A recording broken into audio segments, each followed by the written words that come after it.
A man is behind bars tonight accused of killing his own son. And there's a medical response team ready to help fight hepatitis A as it keeps spreading in East Tennessee. Those stories are straight ahead on News 12 Now at 6. News 12 Now at 6. Your news starts now. Good evening, I'm John Mercer. And I'm Emily Gasulo. Thanks for joining us for News 12 Now at 6. Well, a man sits in the Hamilton County Jail today after being accused of shooting and killing his 15-year-old son and a small dog. This all happened Saturday night around 10:30 on Cotter Road in Hickson. That's where News 12's Angela Morian is now. And Angela, what are neighbors saying today?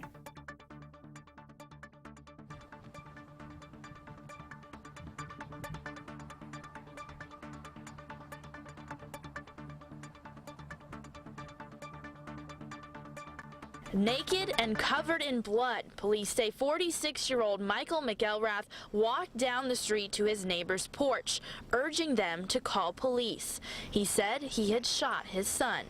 When police arrived, they found McElrath's 15-year-old son suffering from several gunshot wounds. Deputies say McElrath confessed to the crime during his arrest, saying, quote, "I did it. I'm so sorry. I shot my son, and I don't know why."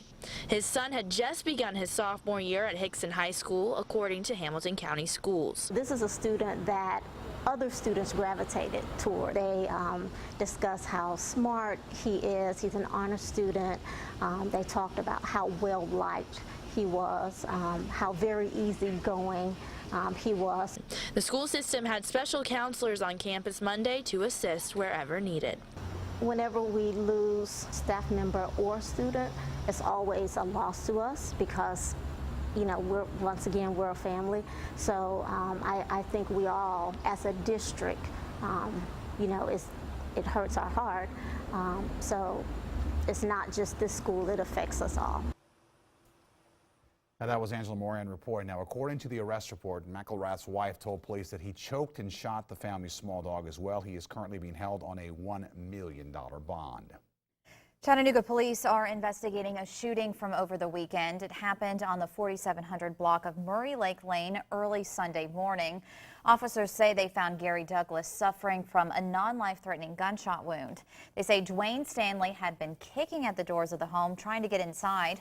Police believe once he got in the house, Stanley shot Douglas after an argument. Police later took Stanley into custody. We're waiting to learn more about the fight that led to a deadly stabbing in Rossville Friday night. One man was killed and another injured. The Walker County Sheriff's Office says deputies responded to Rogers Road just before 11. Deputies say 62-year-old LeBron Hankins was found dead and the other person was taken to the hospital. No charges have been filed at this time. The investigation is ongoing. Well, the body of the person who officials believe drowned at Big Saudi Gulf over the weekend has been sent to the medical examiner's office. Captain Jeff Gann confirmed the drowning to News 12, saying it happened around 8 o'clock Saturday night. The victim is male. His name has not been released at this time. Now, according to police, it happened near Highway 111. The investigation is ongoing, and News 12 will bring you more information as it becomes available. Well, the Chattanooga Police Department needs your help to identify a man who's accused of stealing money. According to CPD, the man used several stolen ATM cards to make multiple withdrawals from Comtrust FCU. That's located on Riverfront Parkway. The withdrawals were made on July 20th, 27th, and 28th. Now, investigators say he also had withdrawals in August. If you know who this man is, call Chattanooga Police. Hepatitis A is still spreading across East Tennessee, and the Hamilton County Health Department is getting help fighting it. Ms. Kayla Nix tells us what you can do to help seek help for hepatitis A. That is tonight's Health Alert. That's right, guys. Well, with 15 cases of the virus reported to the health department only since the beginning of May, this outbreak of hepatitis A is hard to stop. But that's where the volunteers from the Medical Reserve Corps are stepping in. The Hamilton County Health Department is getting help fighting the battle against hepatitis A from a local volunteer organization. The Medical Reserve Corps is a national network of volunteers. It's organized locally to improve the health and safety of local communities. And the MRC consists of both medical and non-medical volunteers. Volunteer Joy Wessels says that she enjoys the work that comes from being a part of the organization. Wessels and others were given training to work in outreach clinics around Hamilton County, administering Hep A vaccines to those in high-risk communities. And I thought the response was excellent because we went to them where they were that day and they, we probably were able to give injections where people otherwise wouldn't have gotten them.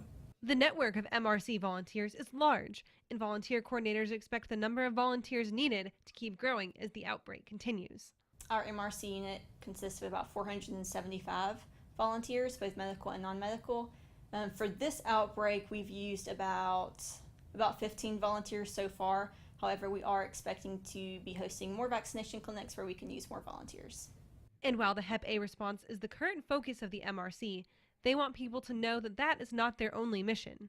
Historically, our MRC unit has responded to tornadoes, like back in 2011 and 2012.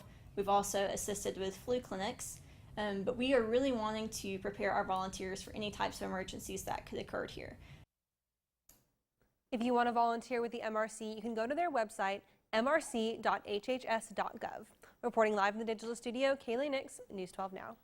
All right, thank you, Kaylee. Well, business owners and merchants on Lafayette Road leading into the Chickamauga battlefield say unless the state of Georgia changes its plans, they don't want any improvements. 27 merchants and churches have signed a petition to stop the proposed $3 million improvement project because it only allows 2 breaks in a median, which they say would obstruct turn-in traffic and reduce business.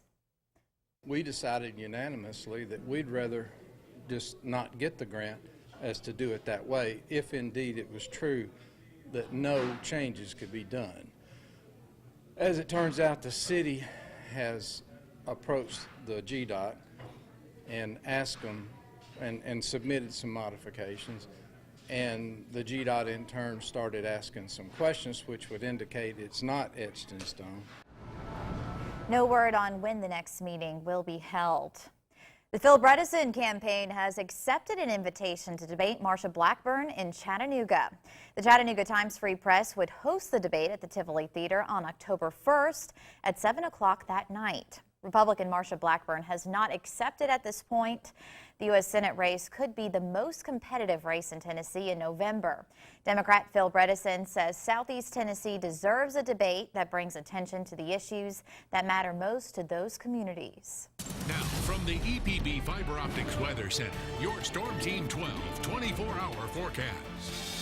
Had a warm, humid day. A few isolated showers popped up and moved in from the south and west. I wanted to show you our EPB Fiber Optics Weather Cam network view from Thrasher Pike. There you see one of those showers kind of moving up and over Walden's Ridge, just splashed and dashed, and that was about it for now.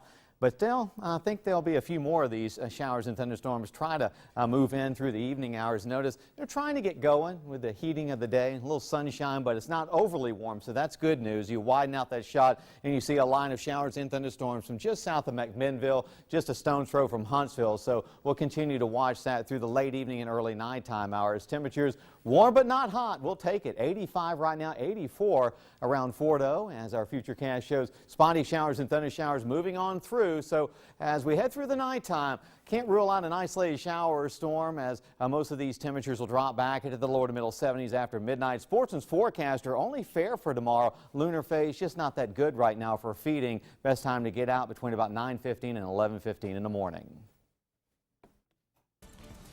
Well, who says you can't graduate in the summer? When we come back, we'll tell you what one school did to make sure their graduates are recognized.